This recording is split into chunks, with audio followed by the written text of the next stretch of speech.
Hey guys, today we're going to be reviewing the KitchenAid mixer. This is a professional 5+ bowl lift mixer. Cut that apart. Today we're going to review the KitchenAid professional 5+ mixer. This one was bought at Costco, but you can buy it at Target, Amazon, Macy's, anywhere that sells mixers. There's going to be a link in the description on where you can find it. Alright, so now let's open it up.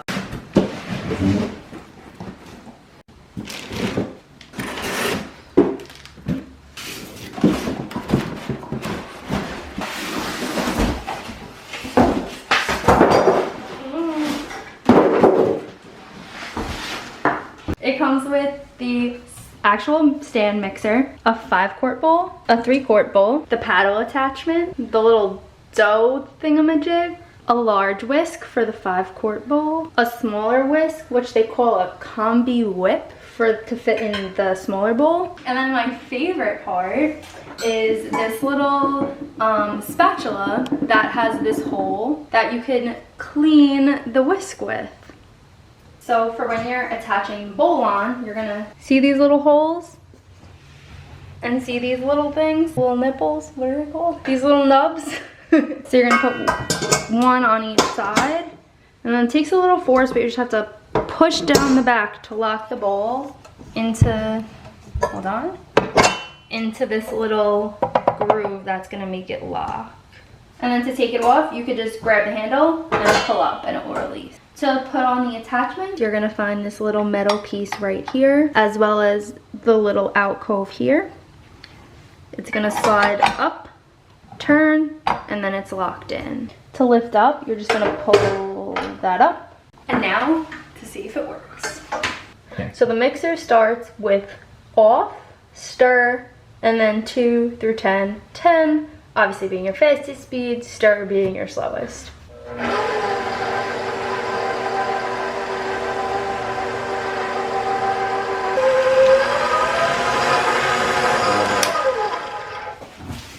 And now for the review.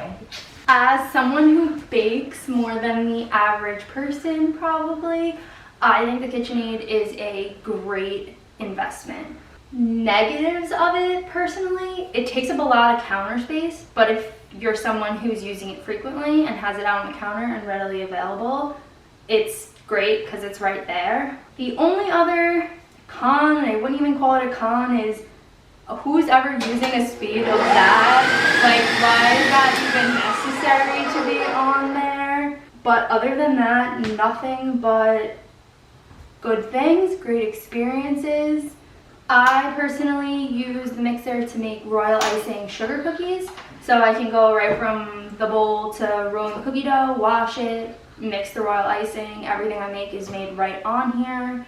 The bowls are super easy to clean. And I know KitchenAid sells a lid for the bowl, which I will be investing in because it keeps the royal icing fresh, but I just use a regular like suction lid for it, and I could just leave it sitting on the counter as soon as I'm done. It saves a lot of time so I don't have to transfer bowls. I personally use the paddle attachment for both the cookies and the icing. I know a lot of people use the whisk attachment for the icing. I personally just never have. When I started making the icing, I used this attachment, and why broke what's not fixed? What and why fix what's not broke? But I'm sure the whisk works just as well. So this specific mixer was $299. A little pricey for a mixer, but definitely a good investment. My one before this I had for over 10 years and it didn't even have any issues. I strictly got a new one because the old one was my mom's and I moved out of her house.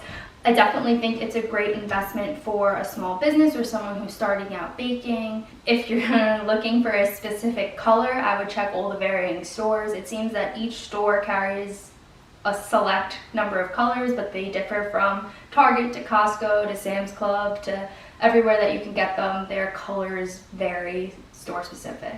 If you enjoyed this video, make sure to like it and subscribe to our channel. We're going to be doing a whole series of cookie baking videos, so stay tuned.